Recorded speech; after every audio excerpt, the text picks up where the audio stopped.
పారా ఒలింపిక్స్కు సర్వం సిద్ధమైంది. మరికొద్ది క్షణాల్లో పారిస్లో పారా ఒలింపిక్స్ సందడి నెలకొనబోతోంది. మొన్నటి వరకు సమ్మర్ ఒలింపిక్స్ను ఘనంగా నిర్వహించి ప్రపంచ దృష్టిని ఆకర్షించిన పారిస్ ఇప్పుడు మరోసారి ఆటలతో అలరించేందుకు రెడీ అవుతోంది.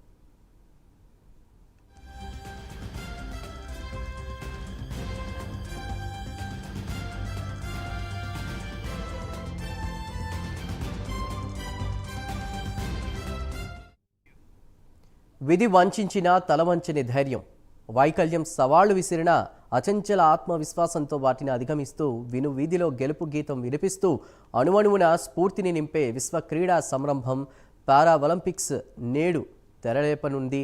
ఇక నేటి నుంచి సెప్టెంబర్ 8 వరకు కూడా క్రీడా పోటీలు జరగనున్నాయి. 22 క్రీడాంశాలు, 549 విభాగాల్లో 180 దేశాల నుంచి 4400 మంది పారా అథ్లెట్లు పథకాల కోసం బరిలోకి దిగబోతున్నారు. మహిళలకు ప్రోత్సాహం ఇవ్వాలనే ఉద్దేశంతో 2020 టోక్యో పారా ఒలింపిక్స్తో పోలిస్తే ఈసారి 10 కొత్త పథక ఈవెంట్లను కూడా చేర్చారు. ఈ నేపథ్యంలో పారిస్లో అరంగేట్రం చేయబోతున్న గోల్బాల్, బోచా ఆటలు ఆసక్తిని రేపుతున్నాయి.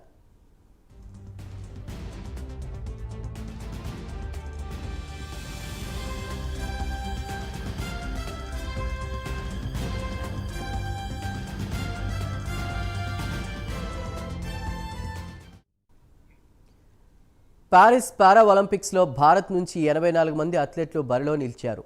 సైక్లింగ్, రోయింగ్, అందులో జూడోలో భారత్ తొలిసారి అథ్లెట్లను పోటీకి పంపింది. 2020 టోక్యో పారా ఒలింపిక్స్లో భారత్ 5 స్వర్ణాలు సహా 19 పథకాలు సాధించింది. ఇటీవల అంతర్జాతీయ పోటీలో భారత అథ్లెట్లు రాణిస్తున్న తీరుతో సర్వత్రా పారా గేమ్స్ పథకాలపై అంచనాలు పెరిగాయి. కనీసం 25 నుంచి 30 మెడల్స్ లక్ష్యంగా బరిలోకి దిగబోతున్నారు.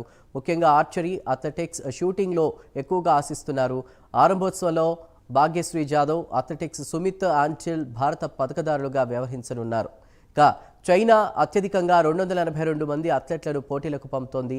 2020 టోక్యో పారా ఒలింపిక్స్లో 96 స్వర్ణాలతో సహా 207 పథకాలు సాధించిన చైనా ఈసారి కూడా సత్తా చాటాలనే పట్టుదలతో ఉంది.